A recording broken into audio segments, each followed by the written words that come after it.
देशवासी यो देश बचाउनु ल आमा र बाबा नचटपटाउनु ल अँध्यारो पछि आउँछ अवश्य उज्यालो मलाई याद गरेर आँसु नखसाउनु ल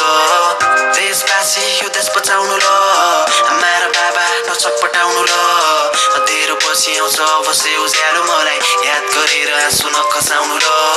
सेप्टेम्बर 8 जेन्जीले गरे प्रोटेस्टमा आवाज उठाउनलाई गयो म र मेरो साथी घरमा आमा बालाई थाहा छैन माया लाग्छ देशको अगाडि बढ्यो हामी लगाएर कलेजकै ड्रेस हाम्रो मातृभूमि देश भित्र हुने भ्रष्टाचार अत्याचार कसले रोकिदिन्छ र हाम्रो भविष्यको लागि यदि हामी नै बोलेनौँ भने अरू कसको आश कसले बोलिदिन्छ र भन्ने सोचले गयौँ हामी बढ्दै थियो भिड सबै ठिकै थियो चलिरहेको थियो सबै कुरा ठिकै कासी गोली चल्यो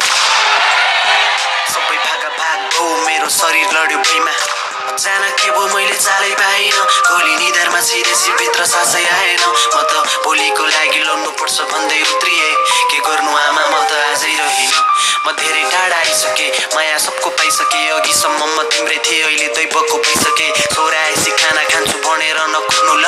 देशको लागि मैले अघि गोली खाइसकेका वीर कलम बोकी गाथे विरुद्ध जनाउन निर्दय प्रहरीले हतियार देखाए मैले पढ्ने कापी किताबमा त केही लेख्न सक्दिनँ तर इतिहासको पान्नामाथि नाम लेखाए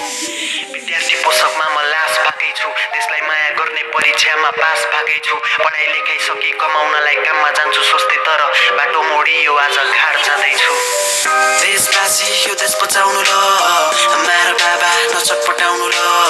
अँध्यारो पछि आउँछ अवश्य उज्यालो मलाई याद गरेर आँसु नखसाउनु ल देशवासी यो देश बचाउनु ल आमा र बाबा नचटपटाउनु ल अँध्यारो पछि आउँछ अवश्य उज्यालो मलाई याद गरेर आँसु नखसाउनु ल